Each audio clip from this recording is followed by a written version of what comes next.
Hi, it's Michele Replogle with your market update. And this week, I want to talk a little bit about the statistics, a little bit more about the meanings of these terms that get used to describe what's going on. And then, of course, talk about the market a little bit itself.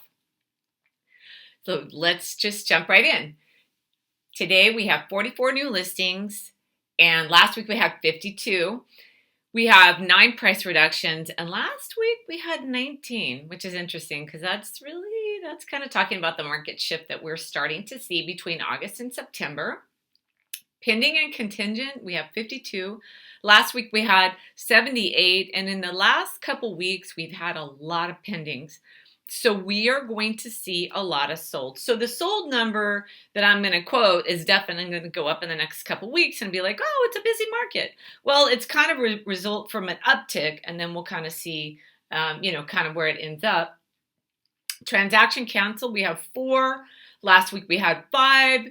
In my opinion, each week above 3 to 4 to 5, still kind of showing a little bit of a shift. And then sold, we have 58. Last we had 50. It's up 8. We're gonna see that increase through the month of September. Expired and canceled is up to 8. Last week it was 4.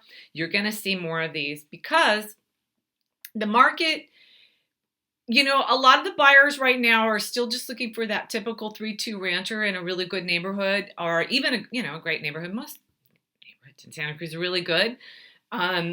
But we're seeing a lot of different properties, and they're just not fitting into that box. And a seller goes, "Oh, the market's hot. I can just throw on anything and it'll sell." Well, everything sells eventually, but sometimes you have to wait longer for the buyer who's interested in your property, especially if it's different or a little further away from the city, or it's got a little nuance to it. So you'll see that number probably tick up this fall. Active inventory, we have 219. Last week we had 222. Still really, really low. Now, not only are we looking at an inventory of 219, we're looking at, in the last 3 days, 10 listings came on, and out of those listings, we have 3.2 million. We have 2.5 million. Anything under $1 million is either a townhome or it's in Boulder Creek. No offense, Boulder Creek, it's just not everybody wants to live there. So you have these listings, and then you have to funnel it down to what actually fits what people are kind of looking for. They want to live in town. They want to live close to schools, or, at least, kind of in the urban areas. And those listings are rare right now. So as a seller, I would suggest, you're thinking about selling, now is a really good time. Now, I don't believe you're still going to get a bunch of offers like we do in the spring, but you're going to get your number if your home is in really good shape and in even just a great location, or even just an okay location. I want to talk a little bit about pending and contingent. So when you're looking online and you're looking at Zillow and Redfin and Home and all these websites that advertise these listings, because really they're trying to capture you and capture your information and sell it to realtors and sell it to companies that sell stuff back to you and all this sort of stuff. They never really represent when a property goes into contract properly. So a lot of times it will just say C, meaning contingent. But you don't really know what that means. Is it contingent on the buyer selling their home? Is it contingent on a loan that's just maybe a little iffy, and the seller wanted to try with this buyer because they were going to get that price they really wanted, and then it falls through? You see the property come back up. You're like, what's wrong with it? Well, it was contingent, but you don't really know all the background of that offer and what was going on there. Contingent is not a word that it's going to have all that in there. Pending, it says pending. But a lot of times those websites don't say, gone, which is really what pending is. Pending is gone. So when you call them a realtor and go, I want to see this property, and they go, well, it's in contract. And you go, well, couldn't it fall through? And a newer agent would probably go, yeah, good. Let's go try to go see it.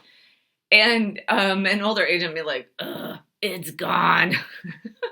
And it would say pending on the realtor side, when they look in the multiple listing service on their side, but on all those sites, it probably still just says contingent, or still there might be a chance, which pending is basically it is gone. Why? Well, that's when the earnest money deposit is now at risk if the buyer defaults, and more than likely the buyer won't, because it could lose their deposit.